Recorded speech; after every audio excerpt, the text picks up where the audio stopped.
En tout cas, chez moi, avec un emploi, j'avais l'habilité de donner à ma fille quelque chose avec de l'argent. Parce que ça, c'est la chose. Ils disent ça. Et elle était capable de venir avec moi. Et là, avec mon emploi, avec ma vie, avec la capacité, ma capacité, mon habilité de dépenser de l'argent, comme je dépense de l'argent, de prendre soin de, comme la banque dit à moi, tu prends soin, tu fais attention, tu as un bon rapport, tu as de bons contrôles. Et en tout cas, je m'amuse.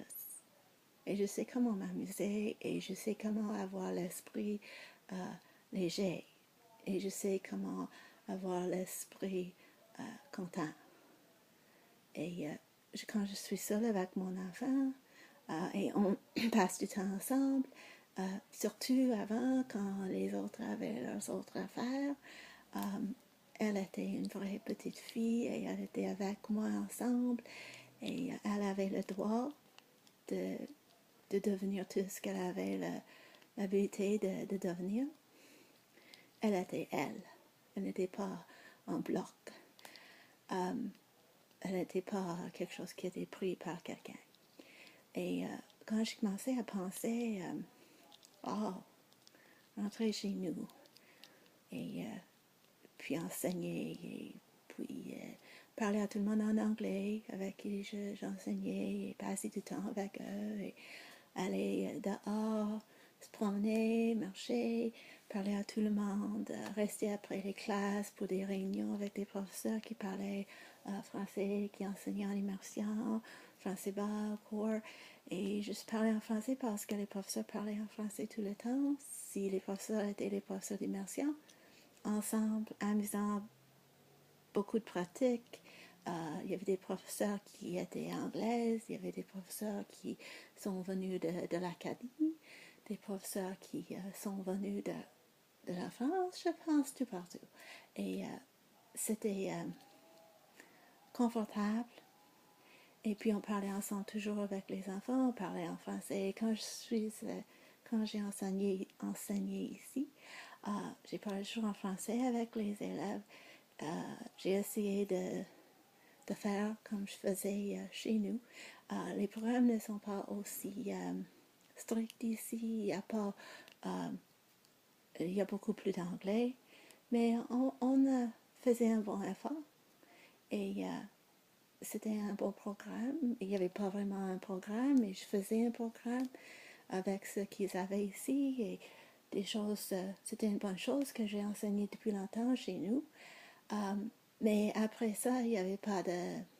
Je n'avais pas l'habitude de trouver un autre emploi, temps partiel ou n'importe quoi, pour donner assez d'argent. C'était la vérité. Pour plaire mon mari, pour plaire nos taxes ou n'importe quoi. Et comme ça, pourquoi payer?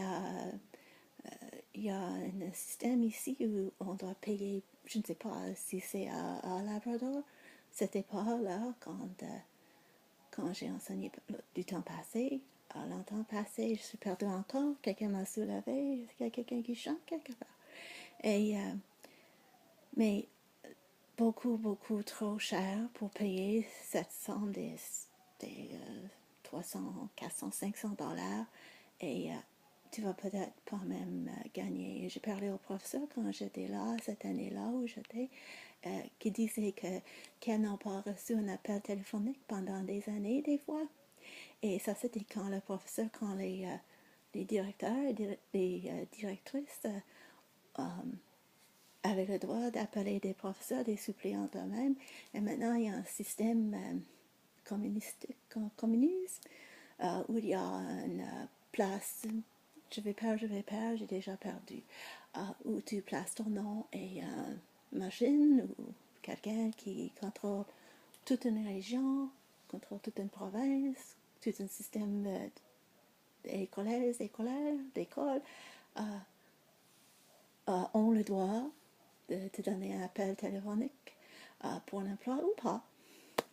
Alors, si ces personnes n'ont pas reçu des appels et j'ai entendu de ceci et cela quand le système était normal, paye $500 et tu vas peut-être gagner un demi-jour pendant toute une année.